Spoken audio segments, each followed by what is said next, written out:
예수께서 다시 바닷가에 나가심에 큰 무리가 나왔거늘 예수께서 그들을 가르치시니라.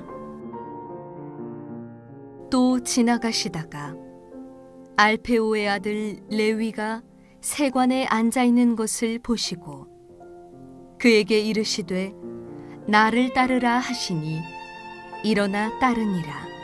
그의 집에 앉아 잡수실 때에 많은 세리와 죄인들이 예수와 그의 제자들과 함께 앉았으니 이는 그러한 사람들이 많이 있어서 예수를 따름이로라. 바리새인의 서기관들이 예수께서 죄인 및 세리들과 함께 잡수시는 것을 보고 그의 제자들에게 이르되 어찌하여 세리 및 죄인들과 함께 먹는가? 예수께서 들으시고 그들에게 이르시되 건강한 자에게는 의사가 쓸데없고 병든 자에게라야 쓸데있느니라.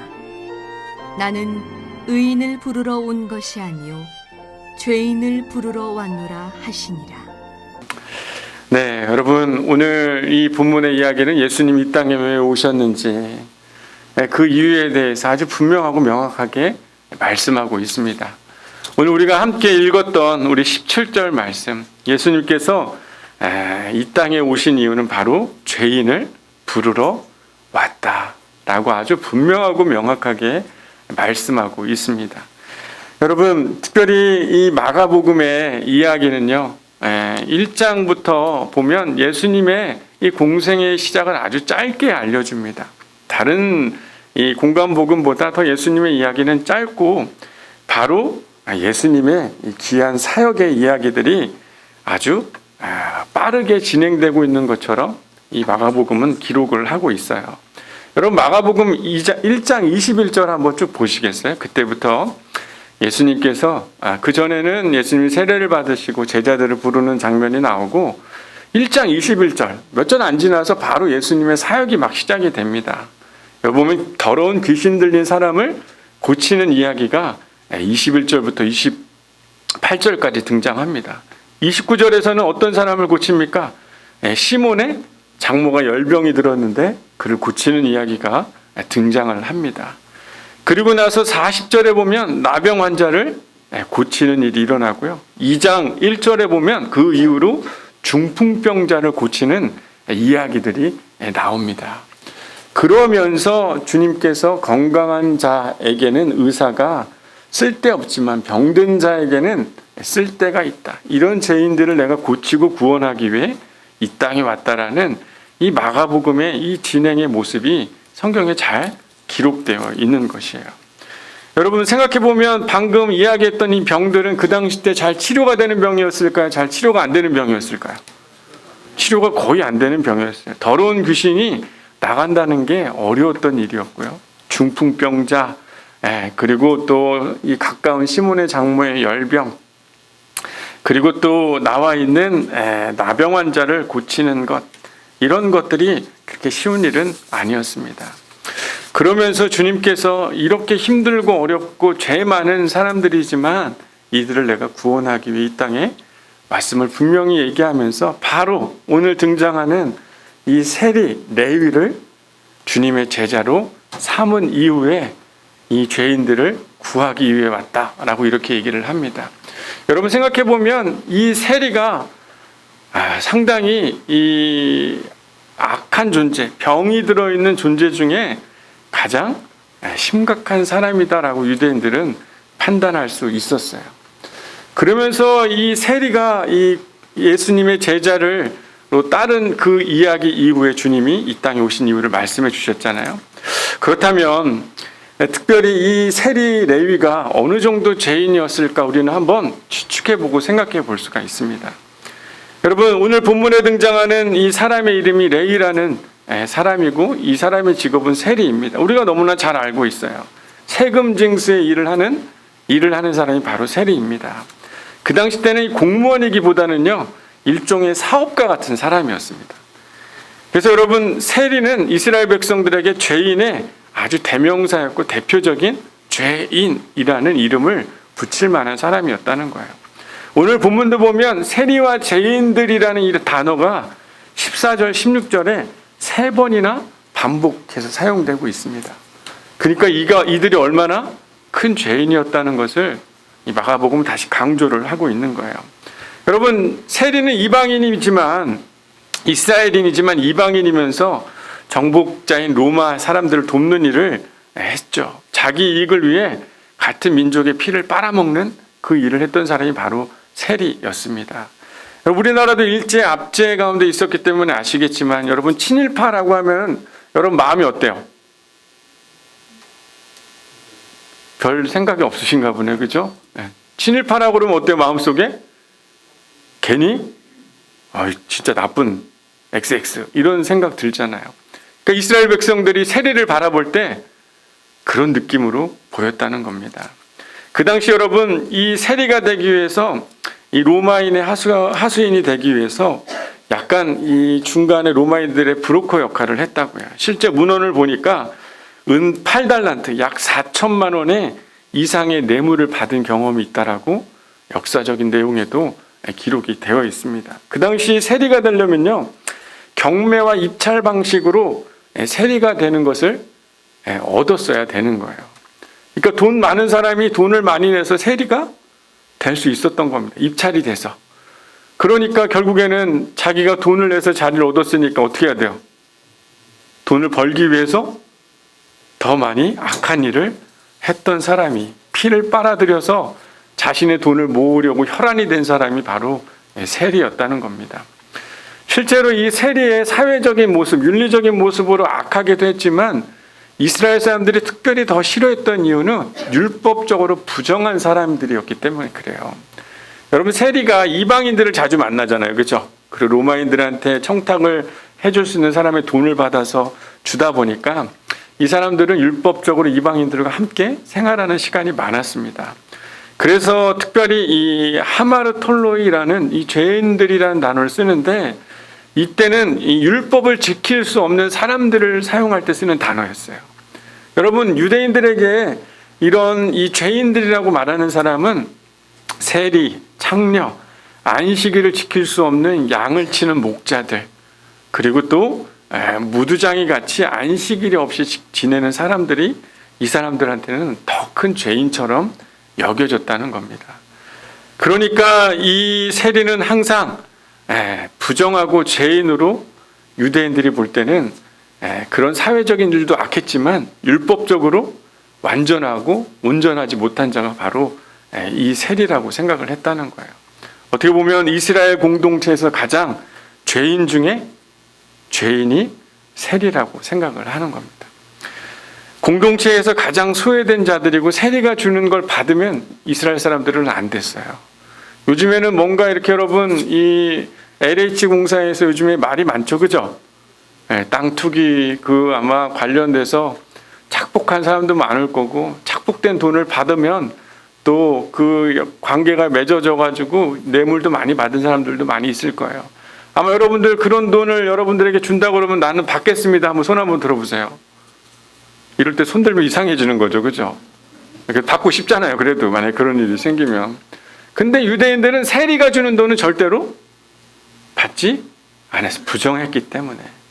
근데 여러분, 이 사회적으로도 나쁜 짓을 해서 이 세리가 나쁘기도 했고, 율법적으로도 문제가 부정한 사람이라 나쁘기도 했지만, 오늘 등장하는 세리의 이름 때문에 이 사람이 더 죄인 중에 죄인이었다는 걸 깨닫게 돼요. 오늘 이 세리의 이름이 뭡니까? 뭐라고요? 레위예요, 레위. 여러분, 이 레위의 이름 여러분 많이 들어봤죠, 그죠? 성경에서 어디에 등장합니까?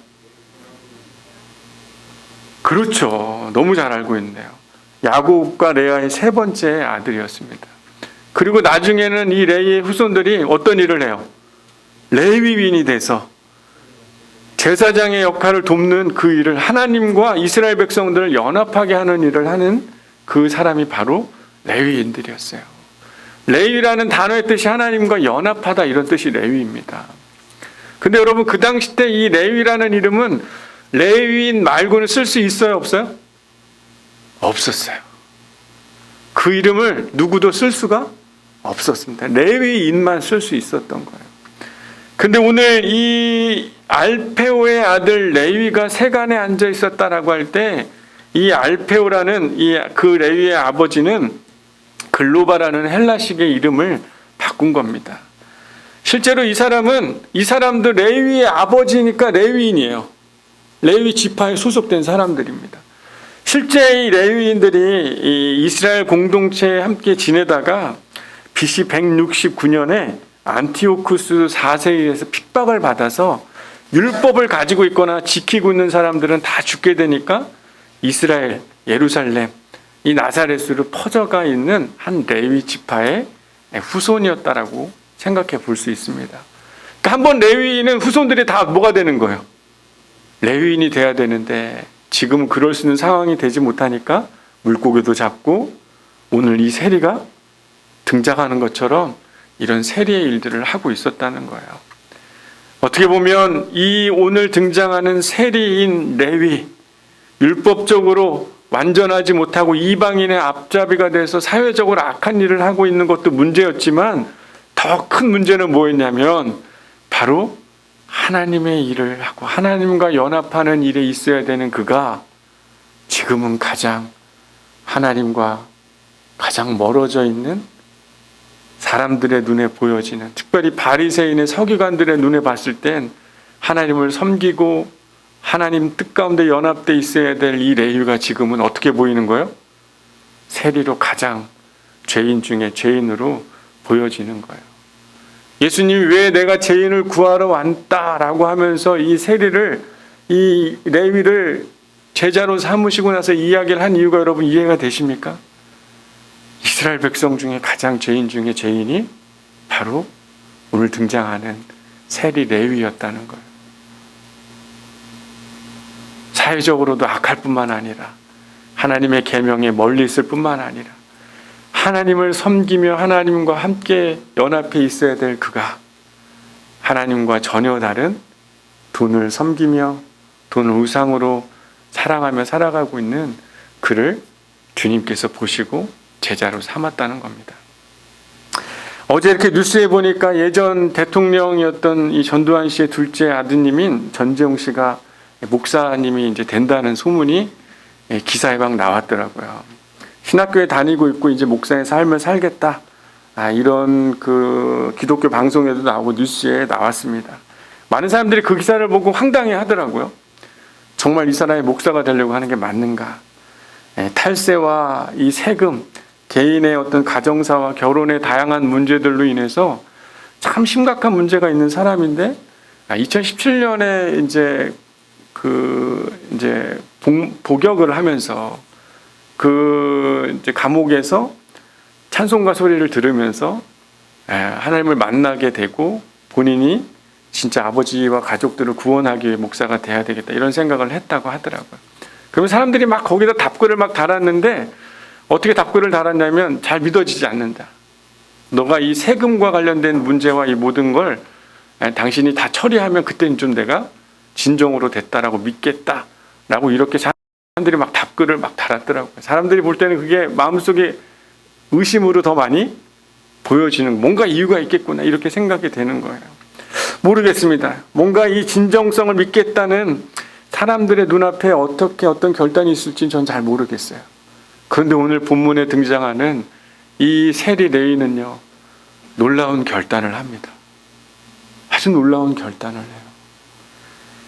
14절에 보면요, 그가 예수님의 말씀에 그 자리에서 일어나 예수님을 따랐다라고 이렇게 얘기를 합니다. 목사님 이게 무슨 큰 변화입니까? 라고 그냥 생각할 수 있어요. 그런데 여러분, 이 주님의 부름에 응답해서요, 이 세리, 이 레위는요, 예수님의 제자가 됩니다. 그리고 우리가 너무나 잘 알고 있는 마태복음에 등장하는 세리 마태를 의미하는 거예요. 예수님의 제자가 된 겁니다. 마가복음에는 5번째가 제자가 돼요. 베드로, 안드레, 야고보, 요한에 의해서 5번째 제자인 바로 마태가 되는 겁니다. 여러분, 어떻게 보면 이 마태복음을 작성한 사람이 누구예요? 바로 이 세리 레위예요. 레위. 마태가 된 겁니다. 이 레위인의 이 성막에 대한 고유한 특성과 내용을 잘 알고 셀이니까 셈이 강해요, 작아요? 숫자에 강하잖아요. 그러면서 꼼꼼한 내용들로 마태복음을 체계적으로 사람들에게 복음의 이야기를, 이방인들에게 구원자로 오신 예수 그리스도를 전하는 아주 중요한 복음서의 하나를 만들고 주님을 따르는 제자가 되었습니다.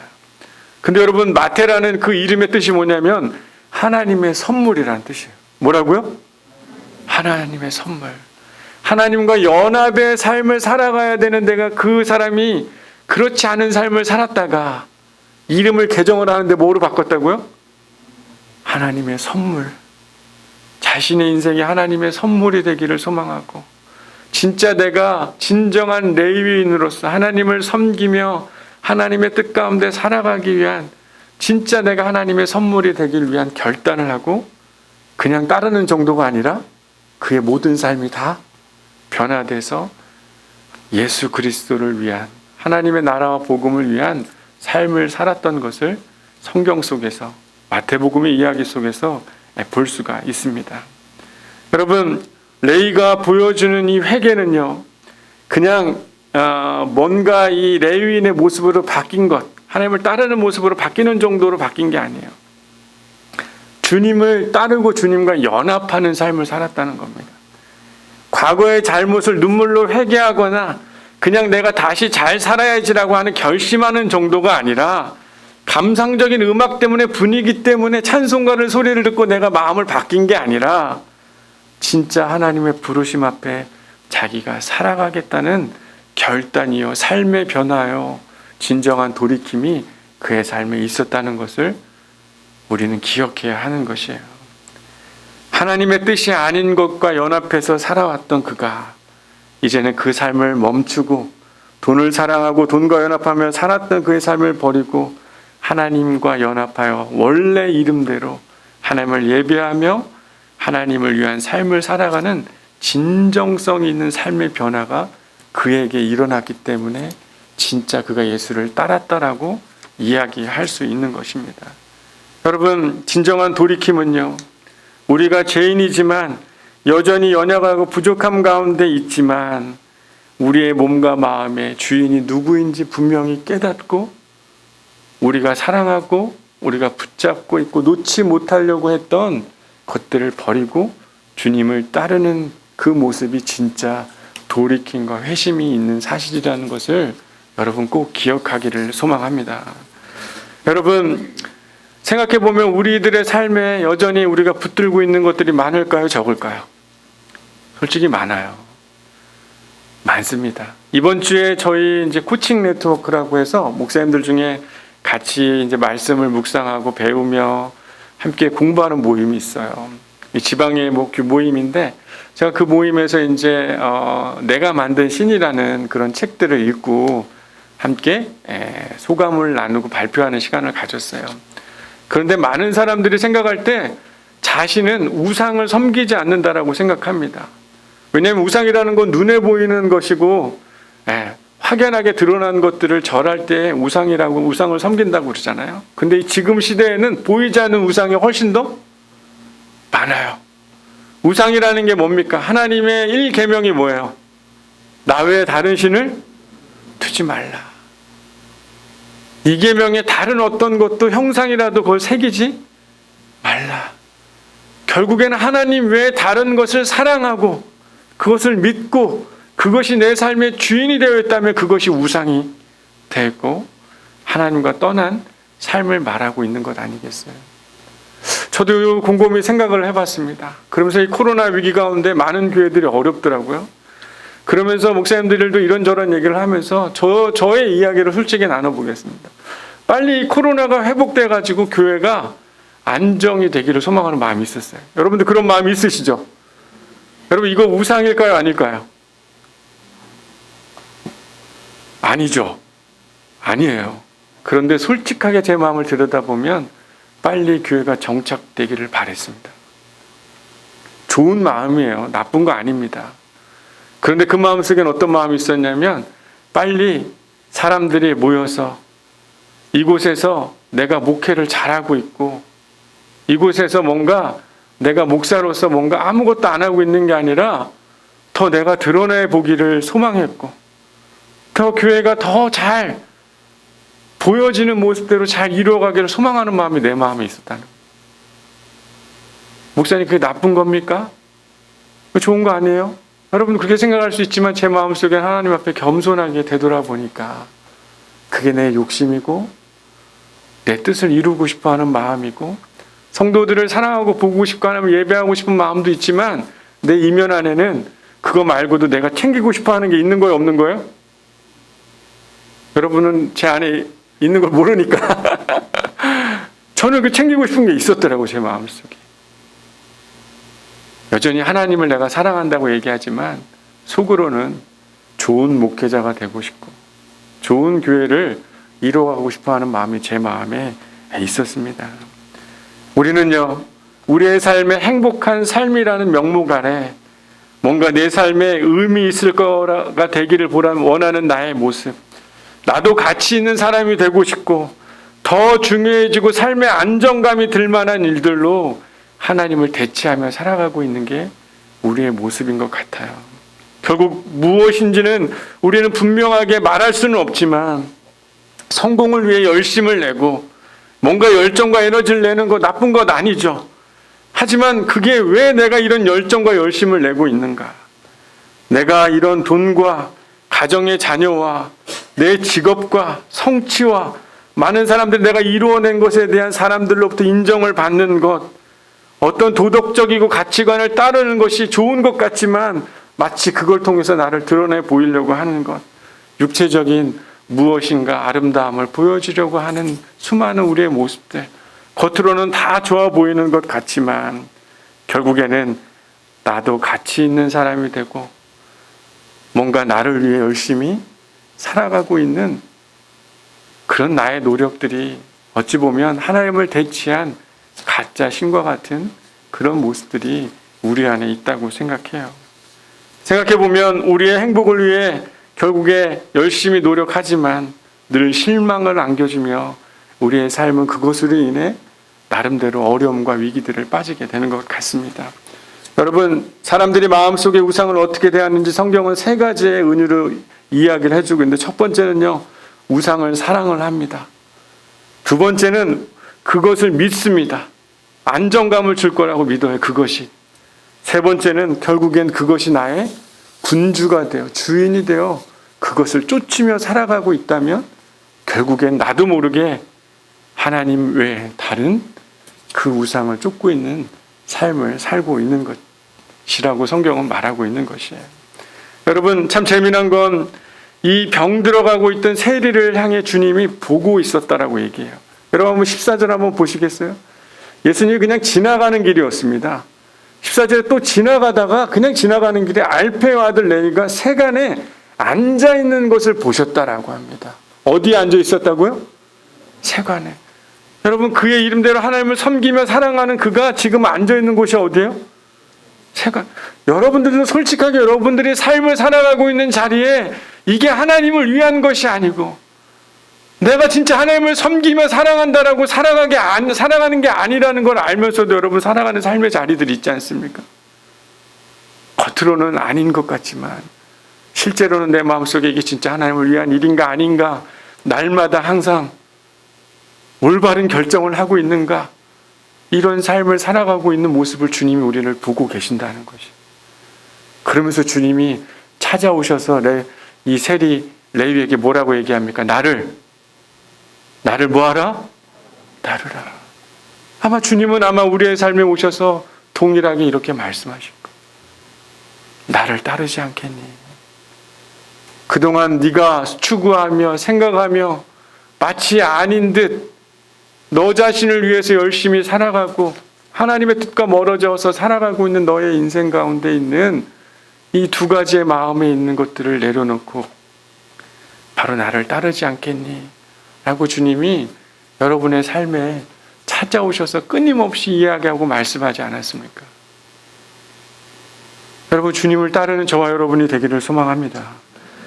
오늘 옆에 있는 바리새인 서기관들이 뭐라 그럽니까? 이 사람들 죄인이에요. 왜? 자기는 문제 없다라고 생각하고 자신은 결백하고 하나님을 잘 따른다고 생각하고 있지만 진짜 병든 사람들은 누구였습니까? 이 사람들이었어요.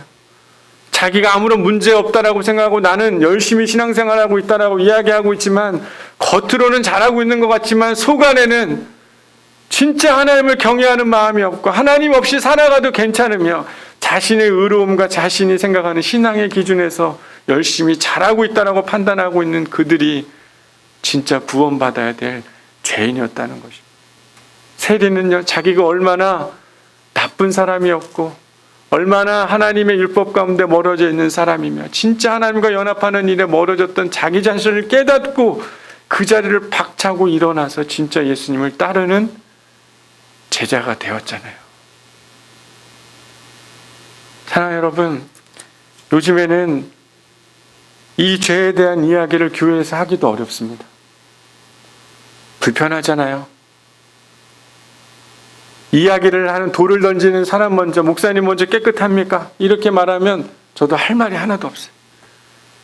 하지만 내 마음속에 하나님이 분명히 일어나라, 나를 따르라, 그것을 버리고 이제는 내려놓고 나를 따르라고 말하는 하나님의 윤리적인 문제들과 여러분의 우상으로 만들어놨던 삶의 모든 기준들과 나는 괜찮아, 아무것도 문제가 없어라고 생각하는 그 교만한 모든 마음을 내려놓고 주님이 우리 가운데 따라오라고 말씀하시고 그것이 잘못됐다라고 눈물로 회개하며 돌이키는 그런 변화가 일어나는 교회들을 찾아내기가 어렵다는 거예요.